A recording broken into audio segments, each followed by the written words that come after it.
Here we are. Welcome. It is the first day of fall here in the Northern Hemisphere and first day of spring in the Southern Hemisphere is the 22nd of September 2020. And I'm really excited to have you here on this continuing education call for the McLean Meditation Institute. And today I'm thrilled to welcome one of my dearest friends. He was a wildfire refugee and came to stay at my house very recently for a week or so. And we also lived together. It sounds terrible, or maybe exciting. We also lived together in Massachusetts when Brent came to work at the Maharishi Ayurveda Health Center. Both of us were living at this Ayurveda Health Center, this residential facility, and under the direction of Deepak Chopra. And that was about 30 years ago. And we have remained fast friends. And as you all know, as teachers, in this world of contemplative practice, whether it's meditation and mindfulness, whether you have a guru or not, what happens is this whole life starts to unfold that is beyond your imagination. And that's what has happened for Brent. He's continued to work at the Chopra Center. He's a Vedic astrologer. Some of you know what that is. Some of you are just curious. A Vedic astrologer is different, I'll let him explain it, than Western astrology. And it's called a Jyotishi. And so when we were talking while he was here, I said, would you share I don't know how you even say this word, Purushatra, and Purushartas, yeah. Purushartas and the Vedic approach to recognizing the influence that the planets and the cycles have on us individually and collectively. And Brent Beckvar, he lives now in Marin, and maybe will come moving this way at some point, depending on how the stars align and the planets. But welcome, Brent. Thanks for being here. Thank you, Sarah.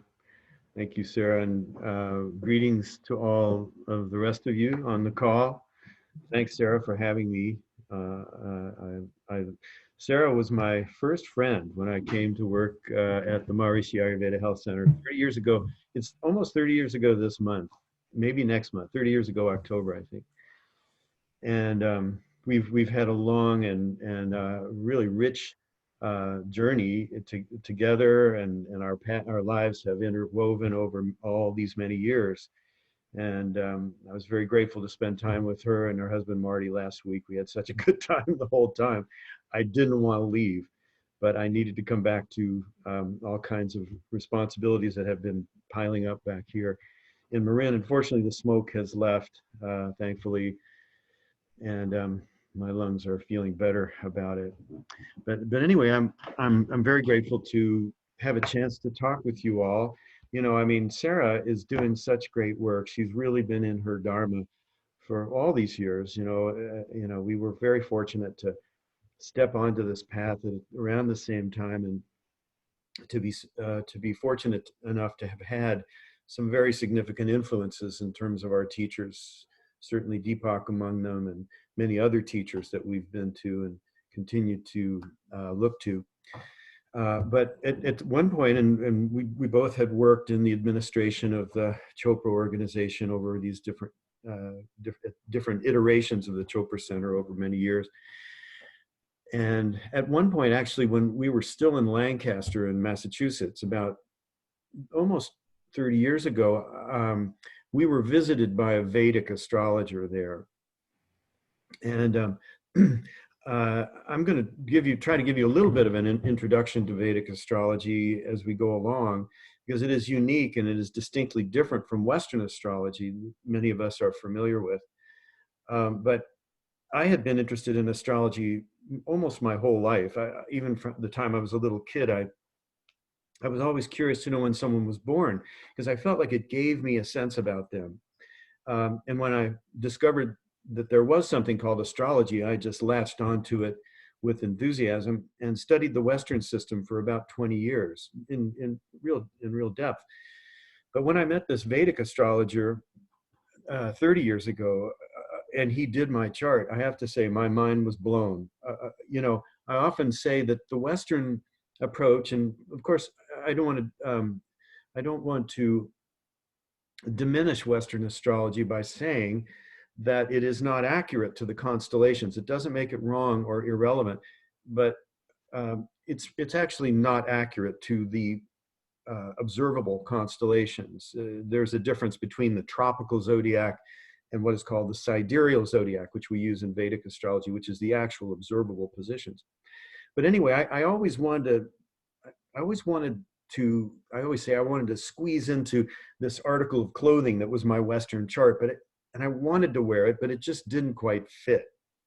And when I discovered Vedic astrology and through this fellow, suddenly the clothing fit. It was like, oh, this is what I've been looking for all this time. And honestly, I never looked back from that point. I just immersed myself in the study of Jyotish. Jyotish is the word for Vedic astrology. It means Jyoti, the word in Sanskrit means light, and Isha means lord of or science of. So Jyotish is the science of light. And as the science of light, it's not just the study of the luminaries, the stars, the planets, the constellations, but also the light of our consciousness, which enables us to perceive and understand. So Jyotish is, in fact, an integral part of the Vedic tradition. The Vedic tradition of India is truly the oldest coherent body of knowledge that we have as human beings. And Jyotish is often referred to as the eye of the Veda. It's one of the limbs, or the Vedangas, as it's called, the limbs of the Veda. And it's the eye of the Veda because it's associated with light. So it has been, very much an important part of the Vedic tradition for all these thousands of years, many thousands of years. In India, they used Vedic astrology in the early days to determine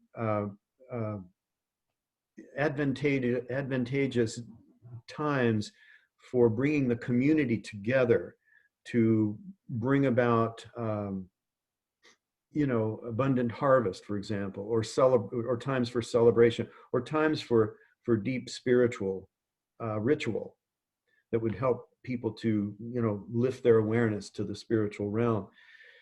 In more recent times, and over many thousands of years, Vedic astrology has been used in India to arrange marriages. You hear about people arranging marriages in India. It's done with the chart, and there are very specific parameters to look at how charts fit harmoniously together. I'm always happy to see Sarah and Marty because they did very well in finding one another. Their charts fit really nicely, truly. And it always thrills me to see couples that find one another without really having a knowledge of Vedic astrology. And you see all these points line up, the positions of the moon signs, the positions of Venus, positions of the rising signs, and other things in the chart, when they really fit. And it gives a very good foundation for a relationship when these things exist. Oftentimes there are one or two of these things that are good and that draw the couple together, and there may be some other things that need work, need to have a little bit of intention brought to those areas of the life. And that's often what I do in my counseling practice. I love to counsel couples and look at their charts together and hope to give them some tools whereby they can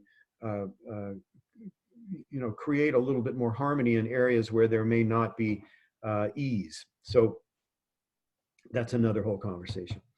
So in any case, Vedic astrology it has become the great love of my life, I have to say, in that I like to live and breathe it. I hope I'm not a burden to my friends when I start talking about it all the time, because I do. But it has given me a window on the world. It's given me a way of understanding phenomenon in my life and creation, really. It's a huge subject, and it's not something I'm going to try to give a detailed introduction to here today to you all, although I think Sarah may have sent out my website, which is just my name, brentbecvar.com, BRENTBECVAR.com. And there are a couple lectures on there that maybe go into a little more detail about Vedic astrology, and maybe would give a little bit more of an understanding of the way that I approach it. It is a truly profound system of knowledge, of knowledge. And it is, as I started to say, it's more than just sort of, it's not really about fortune telling or prediction or anything like that.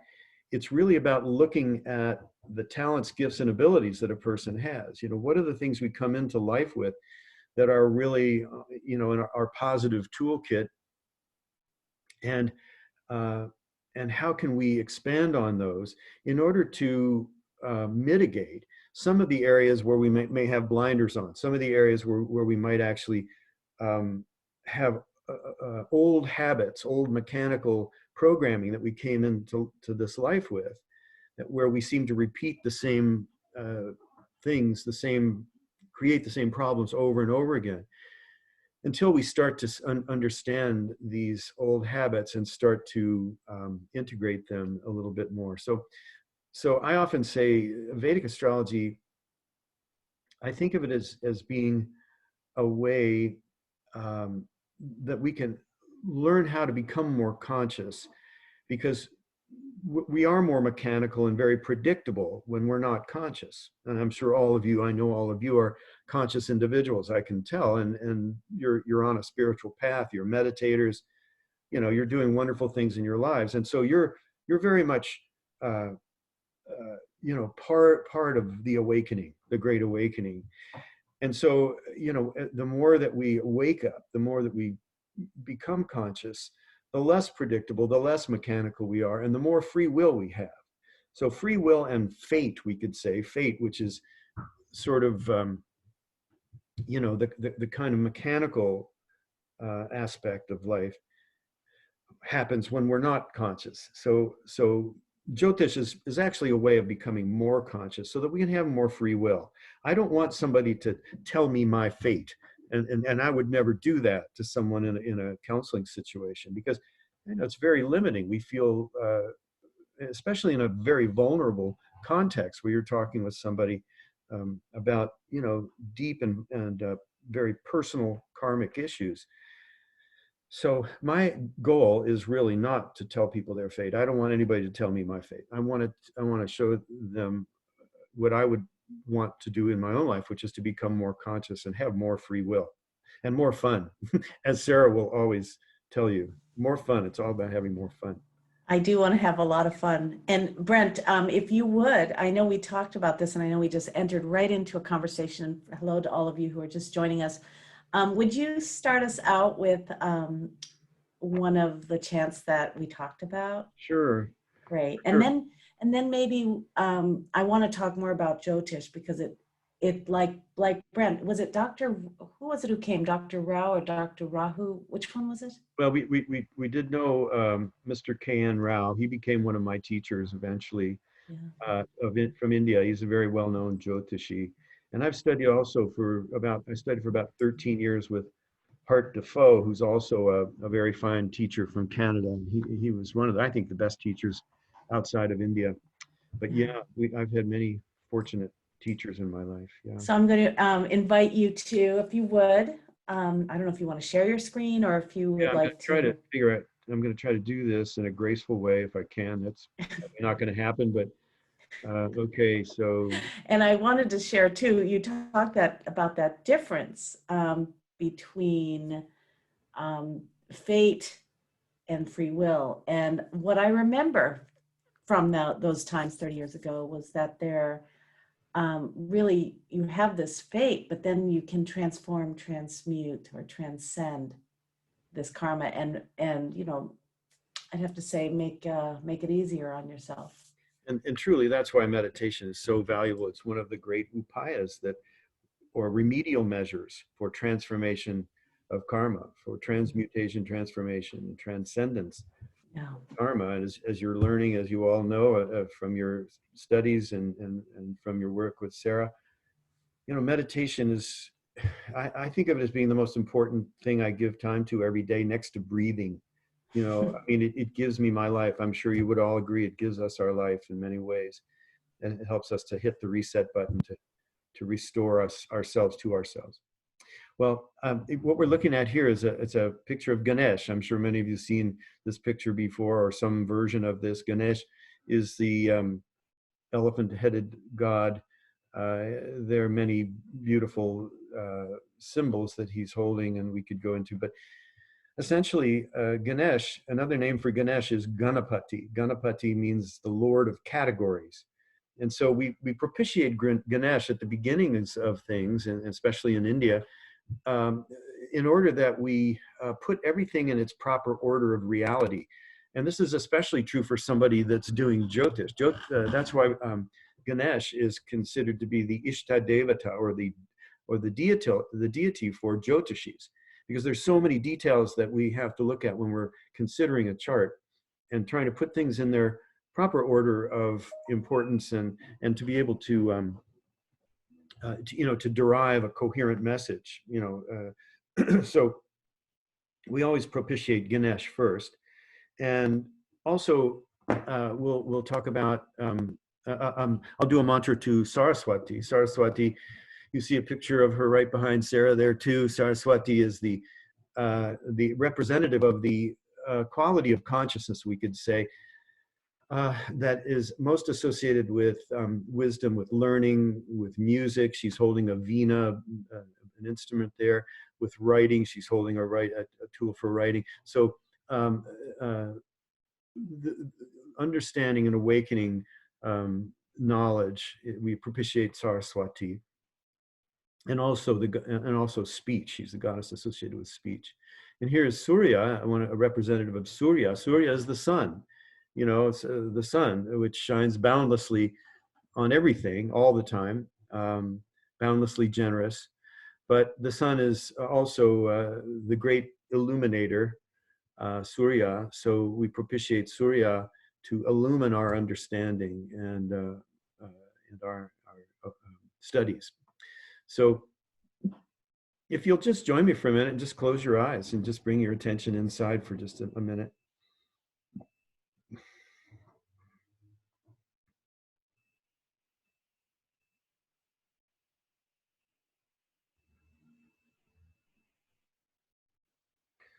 Om Ekadantaya Vidmahe Vakratundaya Dhimahi Tanodanti Prachodayat.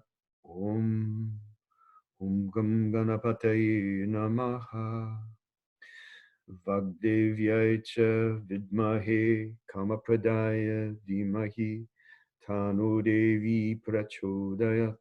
Om Aim Shrim Hrim Saraswati Devye Namaha. Prabhakaraya Vidmahe Divakaraya Dhimahi Tana Surya Prachodayat. Om Sum Suryaya Namaha. Om Shanti Shanti Shanti. Om Shri Gurubhyo Namaha.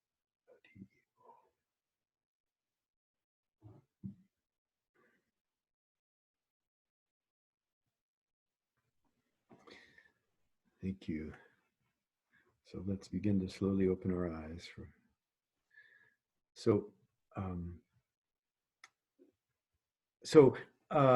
Sarah, I know in the time we have, we talked about several things, and I have a lot I'd love to share with everyone. And my idea was, I spoke a little bit about Jyotish, a little bit about Vedic astrology, and I was thinking that maybe initially, what we could do is I could talk about the Purushartas, the four aims of life, and then we'll see how they kind of weave into Vedic astrology. Is that okay, or is there a little bit more you want me to say about Jyotish to begin?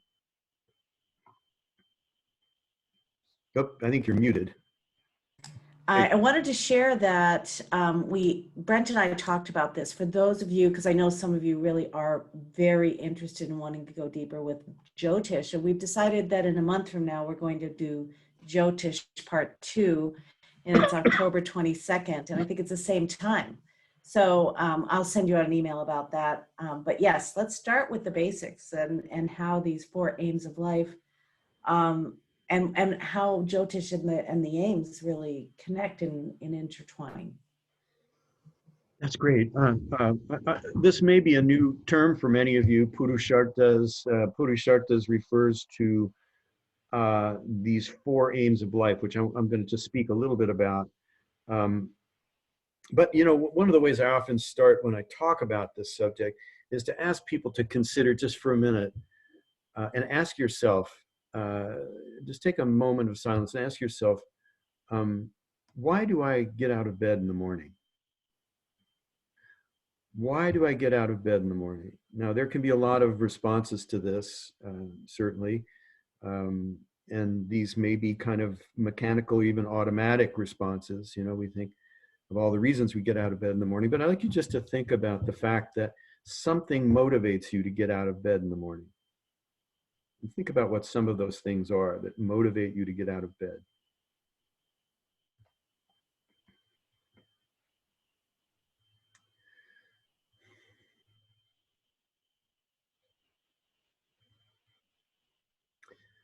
So I think you'll acknowledge that there is something that motivates us every day to get out of bed, or we wouldn't.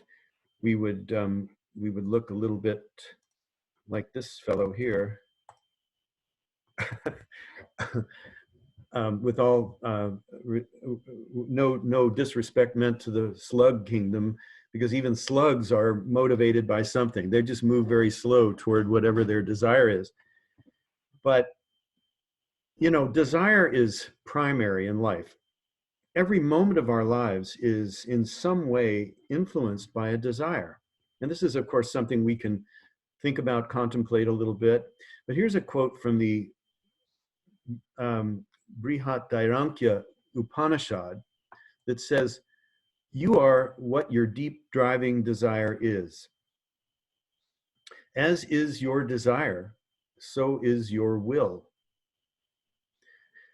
As is your will, so is your deed. And as is your deed, so is your destiny." So it all begins with desire. And we could say that desire makes the world go round. And every moment of our lives is in some way influenced by a desire. So it's desire that brought us into being, you might say, from the spark between the sperm and the ovum. Desire has motivated us ever since, from beginning to crawl, to walk, to run, to speak, to write, all in pursuit of our desire. Desire is the seed of every thought we think, every breath we take, and every step that we take. Desire underlies everything in resistance, all in existence. All creation is the fruit of desire. All doing results from wanting. So in the Vedic tradition, which is the oldest, as I said, the oldest coherent body of knowledge that we have as human beings, this fundamental understanding of desire is divided up into four specific categories. The first is the desire to live, to survive, to thrive, and to have a sense of purpose in relation to the whole. We all want to have a sense of purpose, a sense that we are contributing in some meaningful way that is appropriate for us. And that's why this is always the very first of the four desires that are described, a sense of purpose. Everything in the natural world has a purpose. You know, everything has its way of contributing somehow to the whole. And we'll talk more about this. The second of these four categories of desire has to do with the acquisition of resources and ultimately the means by which we can live our purpose. So this refers to basic material resources, you know, money, our homes, our cars, our computers, the tools of the trade, all of the things that we acquire in life in a material sense that enables us to then to live our purpose and contribute. The third of these four desires or four aims of life has to do with, well, when we have established our basic survival needs, the means by which we can live our lives, when we're somewhat secure in terms of our material essentials, we want to expand our enjoyment. We want to expand our pleasure, and oftentimes we seek relationships with significant others in order to share pleasure. So enjoyment, but also, relationships. Enjoyment is much associated with relationships. And the fourth of these areas of desire has to do with freedom. The desire for freedom of the body, freedom of movement, freedom of our emotions, freedom of the constraints of our own minds, and ultimately spiritual freedom. So these are the essential four aims of life as they're understood in Vedic science. And these are explored in all the great books of the Veda, the Mahabharata, the Bhagavad Gita, the Ramayana, and the Upanishads. These themes are explored in all of the Puranas, all the great teachings of the Vedic tradition in one form or another. And truly, a life well lived, we would say, is a life that integrates all four of these aims of life. Now, as you can well imagine, some of these aims may dominate in the minds of some people, particularly in the West. Acquisition of resources, can be a strong motivation for people and can kind of obscure our thoughts about a sense of purpose or even about real freedom, just getting more stuff.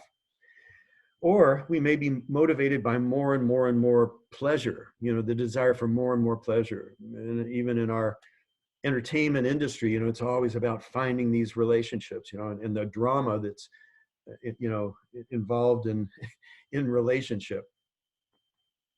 So when we're too much involved, you might say, in the pursuit of resources, this can take us into avarice and greed, and can really lead us into an unbalanced life, and ultimately will not really be satisfied by acquiring more and more and more things, more and more money, more and more of the material things we seek. And the same with pleasure. If we seek pleasure all the time, it can lead to addiction. It can go into the unbalanced state. So there's nothing wrong with the acquisition of resources, nothing wrong with enjoyment.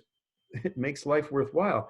But we want to find a balanced approach to seeking. These two things are associated with what we could call the material desires, and purpose and freedom are more we could call the spiritual desires. And so we're wanting to find a balanced approach to these. The word in Sanskrit, Purusharta, I'm going to explain what that means in a minute, but Purusharta really often refers, as I said, to these four aims of life. The word comes from the word Purusha, which means pure consciousness, which we experience through our own, you might say, individual soul or Atma. And the word Artha, which means the ability or for the purpose of. So the word Purusharta means for the purpose of the soul, or for the purpose of realizing pure consciousness through the soul. The four aims of life. First, in Sanskrit, the purpose that we talked about, the word is dharma. I'm sure you've heard this word, dharma. It's become a lot more sort of accessible in our daily life. I think people are starting to get more and more of a sense of this word. It really, dharma, I think of it as having to do with our moral values, not in a fundamentalist way, but moral values in that dharma is what sustains law and universal order among everything in creation. So everything, as I said, has its dharma, has its proper purpose within the whole. I think of personal dharma, or we could call it swadharma, as how we each uniquely align with our own nature and with natural law. Because when we're in alignment with our own nature, we're kind of already living our purpose. And this is a big thing to discuss, this idea of dharma and alignment with natural law. And I always love it when I'm doing Vedic readings for people, because each of these four aims of life is integral to the Vedic astrology chart. But I always love it when people want to talk about dharma. That lets me know that, because dharma is always the first of the four aims of life. And the inquiry around dharma is, how do I fit? How do I best fit into this big play? How can I most effectively contribute with whatever talents, gifts, and abilities I have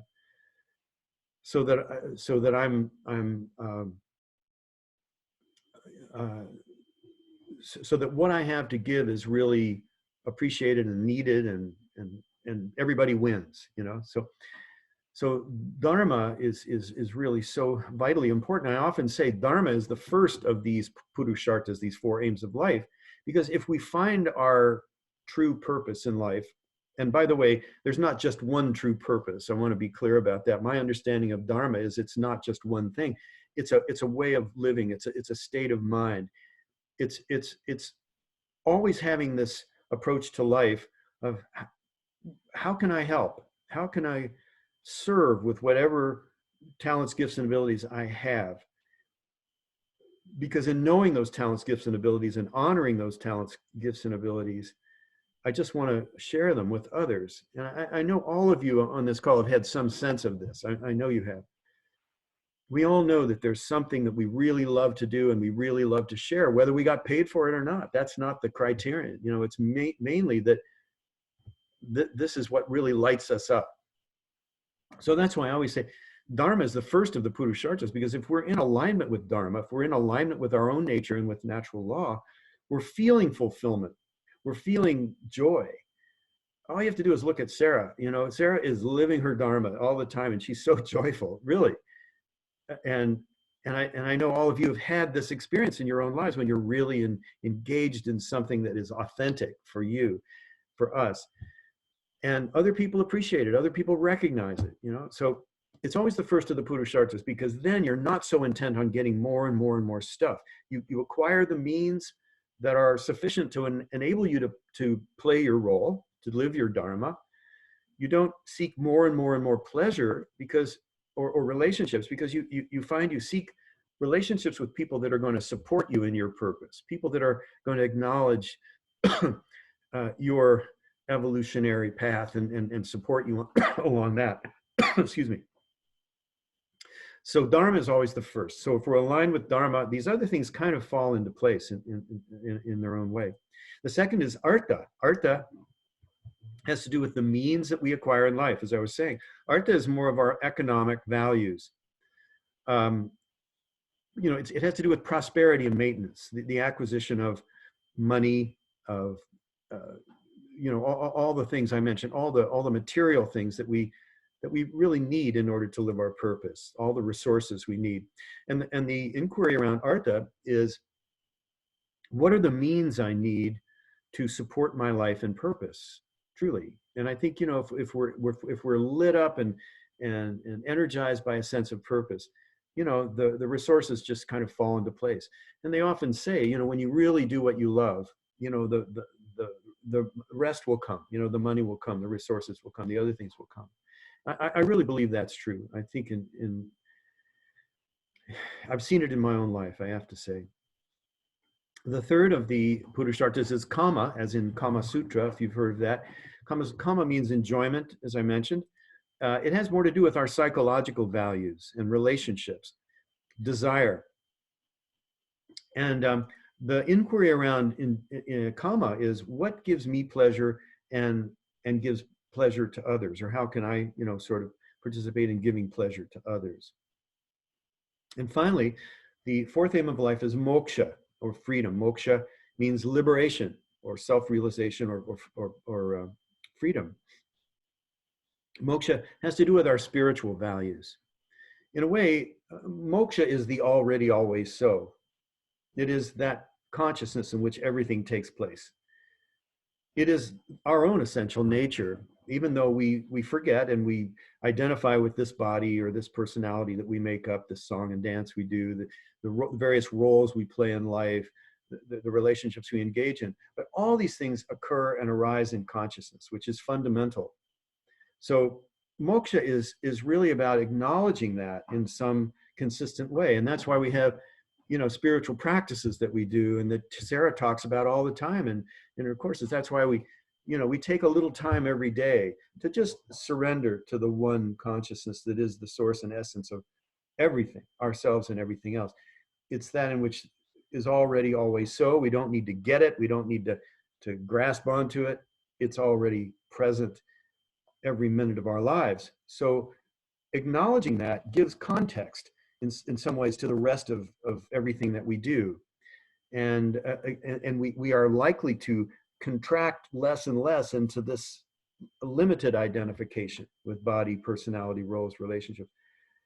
And we feel freedom. We feel that we can move through life with a sense of support of nature, support of that consciousness. So liberation through self-realization, knowing ourselves as consciousness, as the truth, which is already always so. And the inquiry around moksha is who or what am I really? And of course, this inquiry is sometimes confusing to people because, you know, the mind wants to grasp onto a concept, and moksha has no concept. It's the great surrender. It's the great letting go. And it involves great trust. And that's why, you know, we cultivate that trust in our spiritual practice every day. We learn to let go. We learn that transcending happens when we get out of the way. We let go. So moksha, as I said, and dharma are spiritual desires, and kama and artha are the material desires. So we want to find a balanced relationship with all of these. But that's why, you know, in all the great religions, all the great spiritual traditions, in some way, dharma is advocated, whether it's through the precepts that we see in the Ten Commandments, or the Kabbalah, or the Quran, or in the you know, the yamas and the niyamas among the limbs of yoga. Sorry about that. I don't know how to turn that thing off. We're given sort of guidelines of how to stay in dharma, because when we align with nature and with natural law, we don't feel so much resistance. It's only when we are acting against nature and natural law that we come into difficulty and stress and disease and all the other so-called problems that we experience in life. So learning to align in a harmonious way with natural law is what I think of dharma. Did you want to say something, Sarah? Okay. Okay. So in any case, so these are the four aims of life as they are outlined in the Vedic tradition. As I said, dharma and moksha are the spiritual desires, artha and kama are the material. Finding the balance and reconciling these together is our life quest. I like this quote from Deepak where he says, everyone has a purpose in life, a unique gift or special talent to give others. And when we blend this unique talent with service to others, we experience the ecstasy and exaltation of our own spirit, the ultimate goal. And I think all of you have a sense of that. And but really, you know, I think that is one of the great gifts that we can give as teachers, is to really encourage, inspire others to align with their nature. And by meditating every day, you know, we tend to relax some of the compulsions that take us away from dharma, that take us away from a harmonious alignment with our nature. So here's just a little Sanskrit for you. Dharma, the word dharma comes from the Sanskrit dr or dri, which means make firm or establish, to support or uphold, that which sustains. So natural law, we could say, is another word for dharma. There is this universal dharma, as I said, that which gives order to existence, and everything has its contribution to the welfare of the whole. Everything has its dharma. The seed has its dharma. You know, if it has appropriate artha, you know, the means by which it can grow, it will manifest and ultimately realize its destiny to turn into the plant and give its seed and give its fruit and give its flower. The sun has a great dharma to shine on everything and everyone. The sun, as I said earlier, is boundlessly generous. And so, you know, the sun has, we could say, a very important dharma. And the sun holds the planets and all the planets in their orbit. And each of the planets, we could say, has its own dharma within the context of the whole. Each of the planets moves under very specific laws, very specific harmonics, you might say. And the interaction of these planets together, which is sort of the subject of Jyotish, how they influence us, how we're influenced by these great archetypal themes that are represented by these planets, is the subject of Jyotish. And of course, you know, our universe, our galaxy is held in place by universal law, as are all the galaxies everywhere in the great universe. So everything has its purpose in relation to the whole, and we all operate. Everything operates according to very specific natural law. So I think I'm not going to get into all this right now, because I do want to just switch over a little bit to Vedic astrology for a moment, if that's okay, and just talk about how some of this, the subject I just talked about, and I do want to maybe leave some time for a few questions, if that's all right, and I think that's what you had requested. I do want to talk about some things with respect to Jyotish. Let me do, whoops, are you looking at this? I guess you are. Yeah, we can see it. Mm-hmm. Okay, so let me just get this up. This is not a graceful presentation. Yes, you are. Yes, on you are. PowerPoint. So this is just something to demonstrate the size of these great planetary beings that live in our neighborhood. You know, I mean, here's a sign of, here's Jupiter, the great benefic planet, Jupiter, which in Sanskrit, the word for Jupiter is guru. That's the word for Jupiter, guru, which means remover of ignorance. Jupiter is the planet that draws us toward consciousness. That's why it's associated with religion, philosophy, higher knowledge, and dharma more than any other planet. So Jupiter, we always look to see where Jupiter is in a horoscope, because then we get a sense of just how much is this person inclined toward a realization through religion, philosophy, higher knowledge. This is Saturn here. I don't know if you can see it or if it's obscured by that thing there, but Saturn is also huge. And we always pay attention to Saturn, because Saturn is considered to be the greatest teacher, in that it teaches us about the beginnings, middles, and endings of everything. And so when Saturn is in a particular horoscope, depending on the houses within the chart that it rules, and I'll try to explain that in just a second,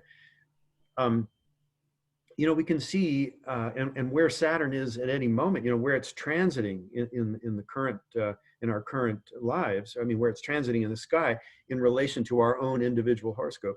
We see how Saturn, you know, is looked upon in India like, oh, Saturn, you know, it's associated with delays, difficulties, hardships, even death. You know, Saturn teaches us about the beginnings, middles, and endings of everything, including this body and everything, and this idea of a me and the whole shebang.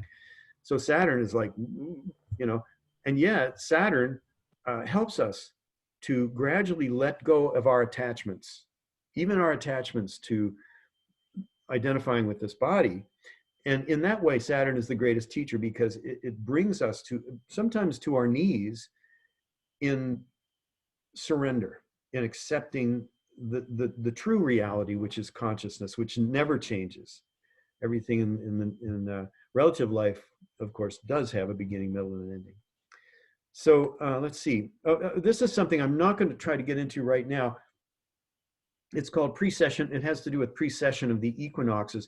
There's a wobble in the spin of the Earth, and it's precisely the reason that Western astrology currently is not accurate to the constellations, because of this wobble. And the point where the sun rises on the vernal equinox every year, today is the autumnal equinox, the first day of fall, but on the first day of spring, you know, in Western astrology, we say, well, that's the first day of Aries, March the 21st. The fact is that the sun hasn't risen in the constellation of Aries in over 1800 years. Because of this precession, it's been moving backwards through the zodiac. It's been rising in the constellation of Pisces. And in the not too distant future, it will rise within the next constellation, the constellation of Aquarius. Hence the expression, the dawning of the age of Aquarius, which will be a whole new age. And we're in the throes of that change of age right now, which is why there's so much upheaval and turmoil, and the old systems are breaking down. And you know, there's a lot more to say about this. But that's why understanding this whole cycle of precession, which is, it takes 26,000 years for the sun to precess through all the 12 constellations. So it moves very slowly. And this whole cycle of precession, also in the Vedic tradition, has to do with 4 particular ages. The and you know what? I'm not going to get into that right now because as much as I love to talk about it, I feel like I want to save that maybe for another time. But if you're interested in knowing a little more about this, there's a very fine film you can watch for free on YouTube. It's called The Great Year. It's narrated by James Earl Jones.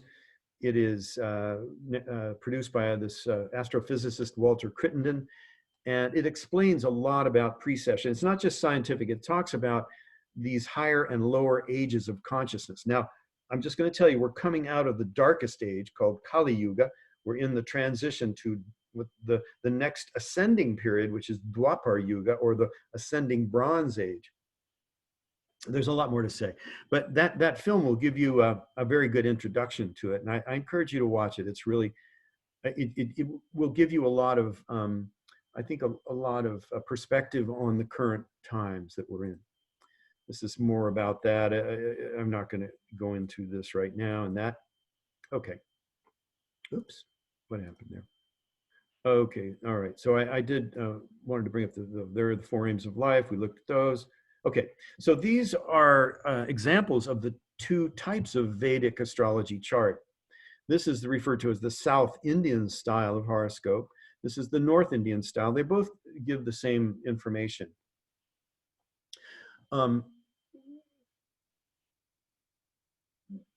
Again, I want to encourage you, if you're interested in getting more on this, go to my website, brentbeckvar.com. I have a little bit more relaxed kind of explanation of some of these things that we're not really going to have time to get into this morning. But in the South Indian style of horoscope, each of these boxes, of course, represents one of the 12 constellations. Aries is always the first in the natural zodiac, followed by Taurus, Gemini, Cancer, Leo, and so on. And based on the date, time, and place of a person's birth, for example, Sarah is born such that the constellation of Taurus was rising in the Vedic tradition. So, so then that number 1 would switch over here to Taurus, and Taurus for Sarah's chart would be the first house. Then Gemini would be the second house, Cancer would be the third, Leo 4th, and so on.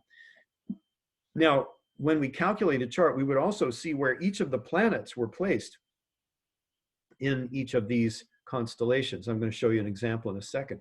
The North Indian style of chart is read a little differently. It's read in the clockwise motion. This box here always becomes the first house, or the rising sign. So in Sarah's chart, there would actually be a number 2 there, which is the number for Taurus, and Taurus would be this house, followed by Gemini, Cancer, Leo, and so on, according to the natural order of the zodiac. Here's an example. Here's Deepak Chopra's chart.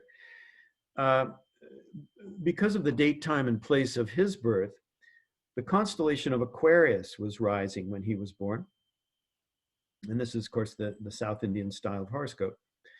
And the degree of Taurus. And there's a lot more to explore on that subject. You know, we would look for there's a lot more detail having to do with the degree of each of these planetary positions and the rising sign and the moon, sun. So in his chart, Aquarius is ruled by or represented by the planet Saturn. In Sarah's chart, Taurus, her rising sign, is ruled by the planet Venus, that bright, beautiful planet of love, harmony, balance, beauty, artistic sensitivity, and enjoyment. And so we would pay attention to all of those qualities when we're looking at Sarah's chart. You know, Taurus people, for example, have a real appreciation for sensual enjoyment. They love to enjoy life and really know how to enjoy life. The only thing about Taurus is it's a fixed sign, and being ruled by Venus, sometimes Taurus people can become attached to the things and people that they love. And so one of the great lessons for Taurus, and Sarah and I have talked about this, is learning how to love and to let go, to allow everything to have its cycles, its natural movement. In Deepak's case, Aquarius is ruled by the planet Saturn. So each of you have one of these 12 constellations, which is your rising sign, your ascendant. And each of those ascendants is ruled by a specific planet. You know, my rising sign is Libra, which is ruled by Venus, just like Sarah's rising sign. Virgo is ruled by Mercury. Gemini is ruled by Mercury. Cancer is ruled by the moon. Leo is ruled by the sun. Scorpio is ruled by Mars. Aries by Mars. Pisces and Sagittarius by Jupiter. Capricorn and Aquarius by Saturn. So when we're looking into a chart, we want to see where the ruling planet is placed. In Deepak's case, Saturn is placed in the 6th house. The 6th house is a house of illness, adversity, and enemy. So each of these houses, so-called, has to do with a different area of the life experience. And this gives us a lot of clues about the trajectory of our lives at any given time. So the 6th house has to do with illness, adversity, and enemies, but also the overcoming of illness, adversity, and enemies. Oftentimes, someone who has the ruling planet of their rising sign in the 6th house, they may actually start life not feeling quite enough. It's hard to imagine Deepak not feeling quite enough, but what happens is it sets in motion the desire to improve, improve, improve, improve, improve throughout the life. So always improving. But also, there comes a point where that person has improved themselves so much that they can serve as a guide or an aid or even an inspiration to other people who may wish to improve themselves. The 6th house has a lot to do with health, and I think it's prominent in Deepak's life in his role as a physician, but also as an Ayurvedic practitioner, and even his interest in yoga and meditation as means of sort of improving and awakening. I'm not going to go into detail on his chart here, but I just want to point out a couple of things on the subject of Dharma, because the 9th house of a person's chart, by the way, the 1st house, the 5th house, and the 9th houses in anybody's chart are houses of Dharma. You're not going to remember all this, but the 2nd house, the 6th house, and the 10th houses in the chart are houses of Artha, having to do with the acquisition of the means we need to live our lives. The 3rd house, the 7th house, and the 11th houses of the chart have to do with Kama. These are the relationship houses. They have to do with siblings, intimate partnerships, friends, and associations. And then the 4th house, the 8th house, and the 12th houses of the chart have to do with moksha, liberation, self-realization. So when we're looking at a chart, we really can get a sense of which of these 4 aims of life are going to be naturally prominent in a person's awareness. And I use Deepak's chart. He's been kind enough to let me use it as an example. We see how many planets there are in the 9th house of his chart, one of the houses of Dharma. The 9th house is also the house of the guru, the house of the teacher. Now, a very important feature of Vedic astrology has to do with something called the planetary period that each of us right now are in and will be in for a time. This refers to a sequence of planetary periods that we all go through from the time we're born until the time we leave the body. Without going into too much detail, it was right around 1984. And by the way, these are all determined by the position of the moon. The sequence is determined by the position of the moon. I won't try to explain all of that right now. But in Deepak's case, it was right around 1984 that he began a particular period called the Jupiter period. I like to talk about this period because in Deepak's life, this was precisely when his whole life made a huge shift. He was a sort of a moderately successful physician. He was even chief of staff at a hospital in New England. But he was still kind of struggling in his life. He was very stressed out. He'll acknowledge this. He was even smoking cigarettes, drinking highballs at night to calm down, coffee to wake up. He was really living a very stressed life. But he got to the period of Jupiter. And you remember I spoke about Jupiter as guru, as the influence that draws us toward consciousness. So it was no accident that it was right at the beginning of the Jupiter period. Deepak was drawn to learn meditation. I think one of his nurses suggested to him, hey, Deepak, you're stressed out. Maybe you could learn to meditate. You never know how these things are going to come into our lives. But, fortunately for him, he accepted that suggestion. He learned to meditate. And it was at the beginning of the Jupiter period that he began a real rise in his life. he was a rising star, shooting star. It's an astrological expression, because his karma was coming to fruition in a new way.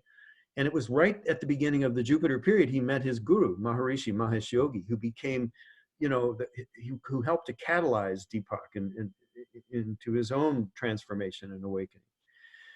And it's very typical, I assure you, when people go into their Jupiter period, a lot of times they will have extraordinary experiences with teachers, with gurus. It was true in my life, it was true in Sarah's life. I see it all the time among people that I work with. Something about Jupiter period, it's like there's a spontaneous awakening that occurs in Jupiter. We're like, wow, there's something so much bigger going on than just the story of this me that I've been telling myself this whole time. What is it? And so we look to spiritual traditions, spiritual systems, spiritual teachers, and even spiritual practices to kind of come more into a realization of that something more.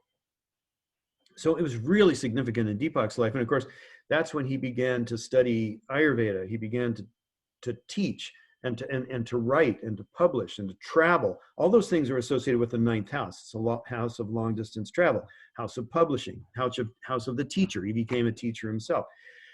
But he has a very powerful yoga, which I was telling Sarah, she has in her chart also, which is a combination of the planets that rule the angular 10th house, the house of karma, the house having to do with career and the way we contribute to the community, one of the artha houses, and the ninth house, which is one of the houses of dharma, a trinal house. So in Deepak's chart, those planetary rulerships exchange houses. Venus, which is the ruling planet of Libra, goes to Scorpio. Mars, which is the ruling planet of Scorpio, goes to Libra. So we say they have sambandha, they're connected. The ninth and 10th houses, this is what's called a Raja Yoga, a royal union.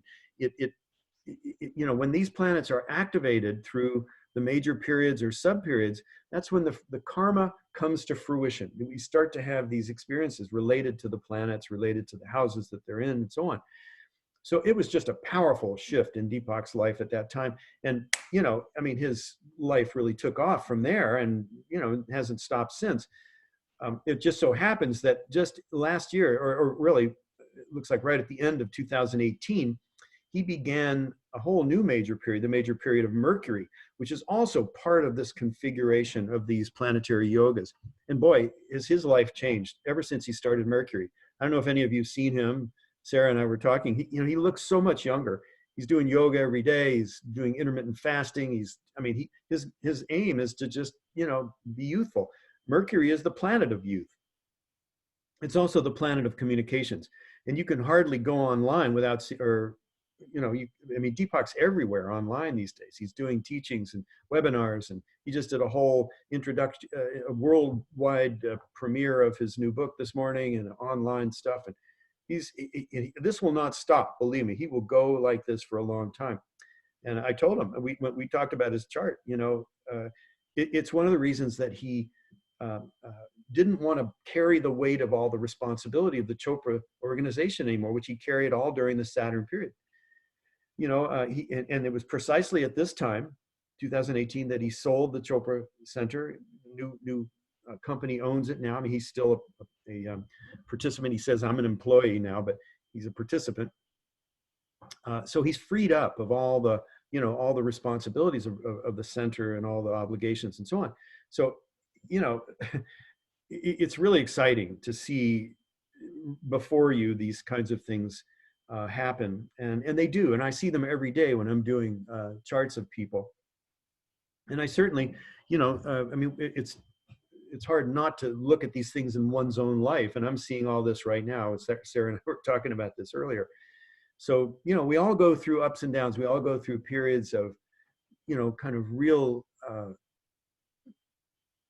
lot of the benefic planets, when they're supporting us, we feel lifted up. We feel supported by nature.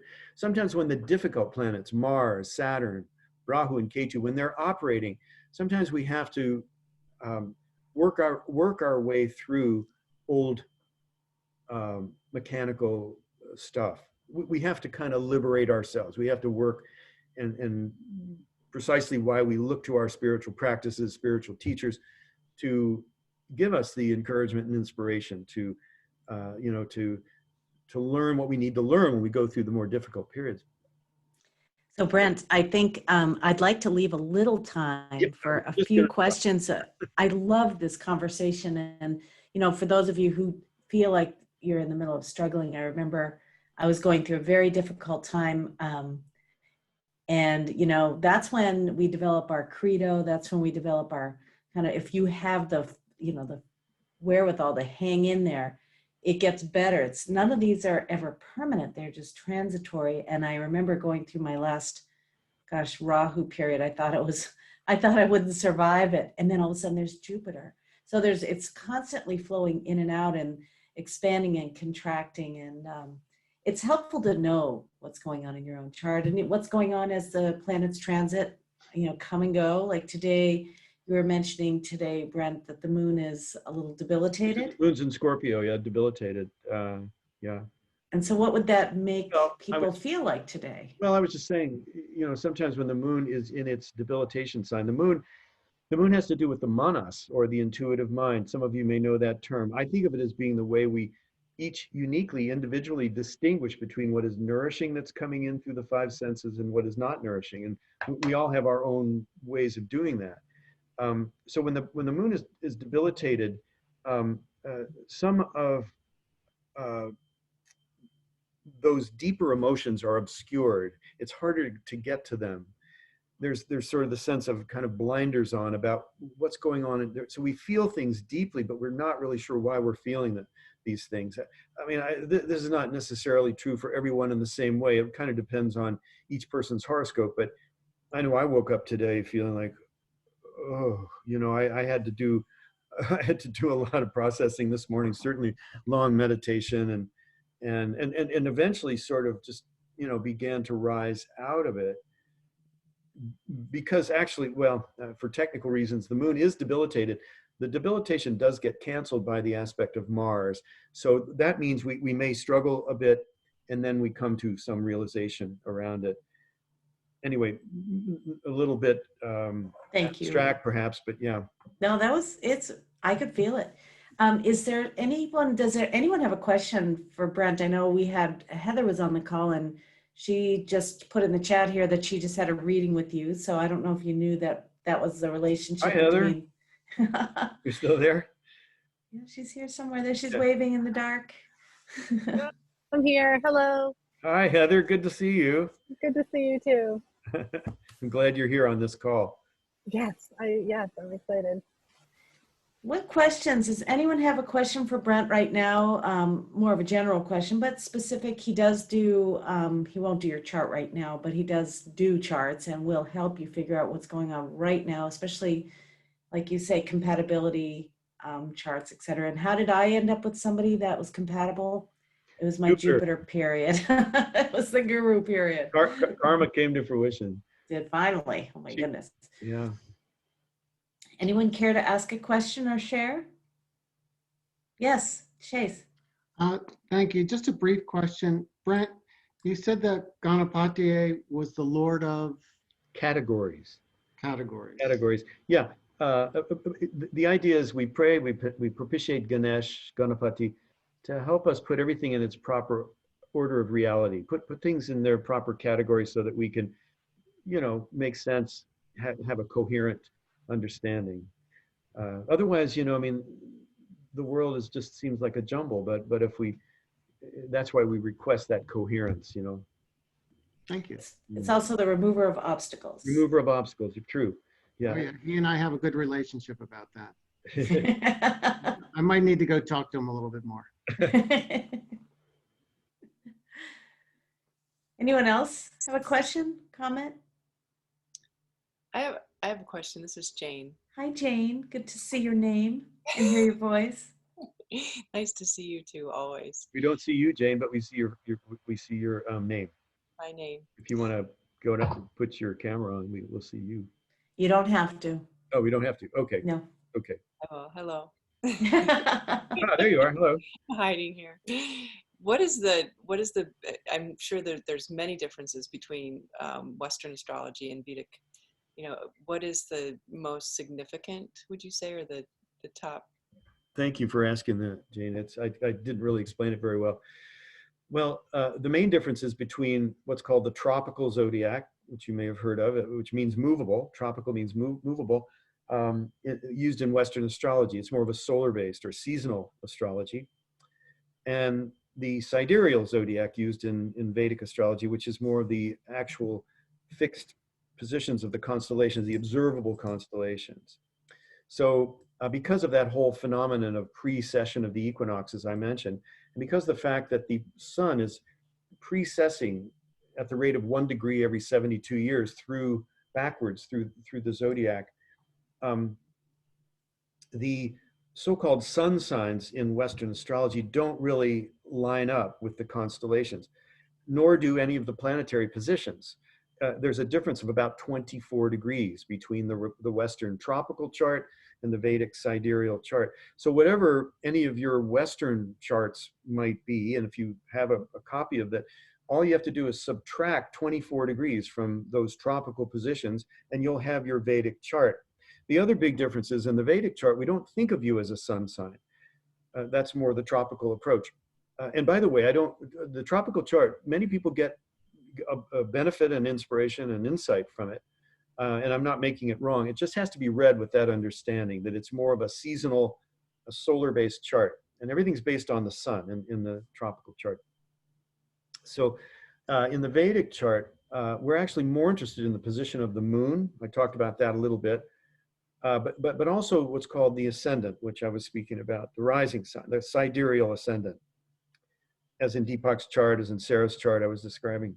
That becomes the entry point into the Vedic chart, and it sort of ties down the relationships of all the planets at the time of a birth to the event of the birth, and it gives clues about the personality, the physical body, the way we present ourselves to the world. It's fascinating. I've been doing this now for, nearly 30 years. And really very immersed in it and doing it even as part of my work for the last 20 years. And I see it every day. It's like every day I open a new book, and it's just fascinating. I know Heather and I had a conversation about her chart very recently. It's just so fascinating to see, how these things play out in the life of a person. So, these days, many people have come from a Western astrology background, and it's a little bit of an adjustment, a shift to move into the Vedic chart. I often recommend David Frawley's book. Some of you may know David Frawley, great scholar and author and Ayurvedic physician and Jyotishi and all kinds of other things. David, Frawley. He has a book called Astrology of the Seers, Seers. And I like to recommend that book because he helps people to make the shift from the Western approach to the Vedic approach. And he's a real scholar, and so he brings out a lot of details that are easily accessible. So I hope that gives a little bit of a explanation of the differences. There are other differences in terms of the aspects of planets. Some of the interpretations of each of the houses is maybe slightly different, although many of them are similar to the Western houses. And certainly the constellations as they're explained and the archetypal themes of the planets are in many ways similar. But it's just the chart itself is going to be different by 24 degrees. That's really the most important distinction.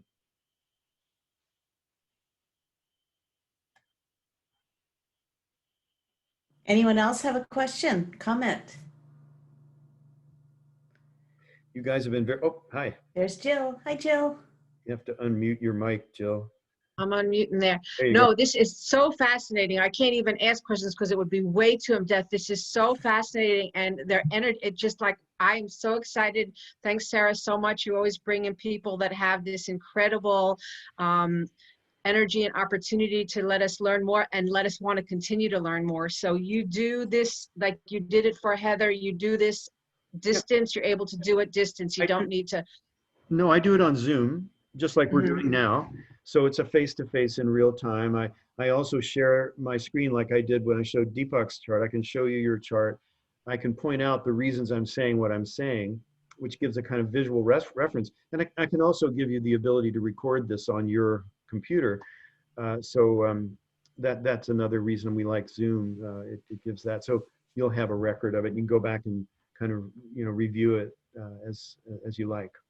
Excellent. So Sarah, put your contact, your website so we can contact you through that. Sure. Yeah. You can go to brentbeckvar.com, BRENTBECVAR.com.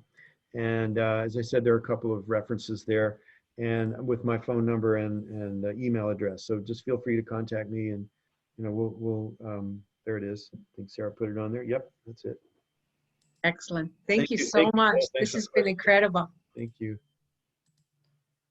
Yeah, and if I could add to that, I mean, I had a reading with Brent about the first one was about 4 years ago, Brent, and found it absolutely amazing. And so I wrote down everything he said, and I have gone back and referenced it, and it was amazing. And it's almost like he was mentioning the Western astrology kind of gives you an idea of what your personality is, but the Vedic astrology kind of gives you more of a soul idea of what you're doing. And so for my birthday this year, my best friend bought me another reading with Brent, which I had last week, and it was really, really cool to catch up and see what the last one was and what the new session is and what the new next 3 years are going to be. And it's really enlightening. So it's a fascinating read. He's absolutely wonderful. He'll answer every little stupid question that you might have, because God knows I asked a ton of questions. But it was really enlightening to have him read it and walk through everything. Thank you, Heather. It was a pleasure. It's always a pleasure. Thank you. Good to see you. Brent is one of the sweetest, most generous people I know. So if you have a chance and the means to do that, I would recommend it. I just want to share something that we were having dinner the other day, and I stopped the recording on my end because I don't want this public, but my niece has just entered into rehab, and she's this really sweet young girl, and she just can't cope with life. And she was suicidal and drinking too much and in an abusive relationship. And she's brilliant and beautiful and comes from a beautiful family and educated, and she has everything at her disposal. And Brent looked at her chart and said, oh my God. It was truly this oppression with Rahu and Mars and her challenges with her mother. I mean, it was all right there. The thing about Vedic astrology is it's not necessarily intuitive like some people use for the Western astrology. It's based on, real mathematics, I would say. Mhm. And though there is some, I'm sure, art to Vedic astrology, it's more written in the planets and planetary influences. But do you remember that moment, Brent, that you were Yeah. sharing that? Yeah, she's going through a tough time, and I do see this on occasion in looking at charts, and we all, this is part of life. We all have been through difficult periods, but I think the benefit of the chart is it can give us perspective to recognize that everything has its beginnings, middles, and ends. And if we're patient, if we use our spiritual resources, we're going to come through this with a lot more wisdom, a lot more refinement. I like to use that word because it helps us to let go of things that we don't need anymore, let go of attachments we don't need anymore. So it's really been so helpful in my own life, even in, as we all go through these challenging times, we know that, that there's something very specific to learn. And if we learn the lessons during that period, we're enriched for the rest of our lives by that. But as I said, it's not always going to be hard. Sarah's niece is going through a rough time, and but that Sarah knows that in her own life. She saw that in her own life, out of Rahu into Jupiter, for example. Big. And as my brother quoted when I told him a little bit about it, he said, well, what Winston Churchill said, my brother's name is Winston also, he said, when you're going through hell, keep on going. So that's what, that was the advice. You'll get through it if it's sooner or later. If you have and spiritual practice is essential at this time. I mean, it's the only thing sometimes that can get us through it. And obviously during this incredibly challenging planetary experience, I'm sure people do need to go. So okay, yes, thank you. Goodbye. Yes. Thanks for joining. Goodbye, everybody. If you have any more questions, you can email Brent. What's the best email for you? Just my name at Gmail, Brent Beckbar at Gmail, or brent@chopra.com works too. You can go on my website. It's there. Brent Beckbar at Gmail. That's probably the most direct. Yeah. All right. Thank you all for being here. We'll see you next time. I'm so glad you're here, Brent. Thank you Sarah. again for Thanks so much. your generosity, and we'll be in touch. Lovely. Bye. All right. Thank you. Bye-bye. Thank you. It's Bye-bye. great to see you all. Thank you so much.